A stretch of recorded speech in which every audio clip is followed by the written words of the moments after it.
আবহাওয়ার খবর জানতে চলে যাচ্ছি সহকর্মী ফারিয়া সাজনিনের কাছে।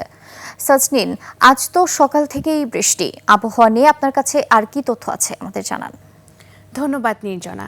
দর্শক, আজ 17ই আগস্ট 2025 তারিখে দেশের সর্বশেষ আবহাওয়া তথ্য থেকে আমরা দেখতে পাচ্ছি রংপুর, ময়মনসিংহ ও সিলেট বিভাগের অধিকাংশ জায়গায় এবং ঢাকা, রাজশাহী, খুলনা, বরিশাল ও চট্টগ্রাম বিভাগের কোনো কোনো জায়গায় অস্থায়ীভাবে দমকা হাওয়া সহ হালকা থেকে মাঝারি বৃষ্টিপাত অথবা বজ্রসহ বৃষ্টিপাত হতে পারে।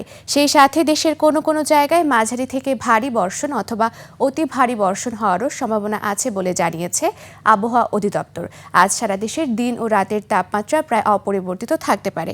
বর্তমানে মৌসুমী বায়ুটি বাংলাদেশের উপর মোটামুটি সক্রিয় এবং উত্তর বঙ্গোপসাগরে মাঝারি থেকে প্রবল অবস্থায় রয়েছে এবং আগামী 18ই আগস্ট 2025 তারিখ নাগাদ উত্তর পশ্চিম বঙ্গোপসাগরে একটি লঘুচাপ সৃষ্টি হতে পারে, যার কারণে বৃষ্টিপাতের প্রবণতা আবারও বেড়ে যেতে পারে।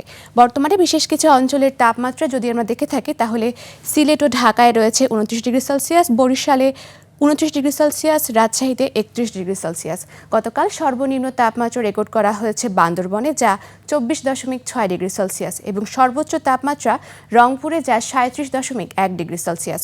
গত 24 ঘন্টায় ঢাকার সর্বোচ্চ তাপমাত্রা ছিল 34.3 ডিগ্রি সেলসিয়াস এবং সর্বনিম্ন তাপমাত্রা 26.9 ডিগ্রি সেলসিয়াস।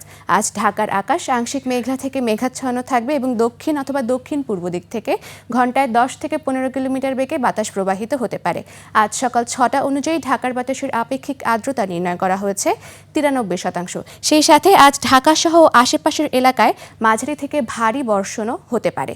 আজ সূর্যোদয় হয়েছে ভোর 5টা বেজে 36 মিনিটে এবং সূর্যাস্ত হবে সন্ধ্যা 6টা বেজে 30 মিনিটে। দর্শক, এই ছিল আমাদের আজকের আবহাওয়ার তথ্য। ফিরে যাব নির্জনার কাছে। নির্জনা। ফারিহা সাজনিন, আপনাকে ধন্যবাদ।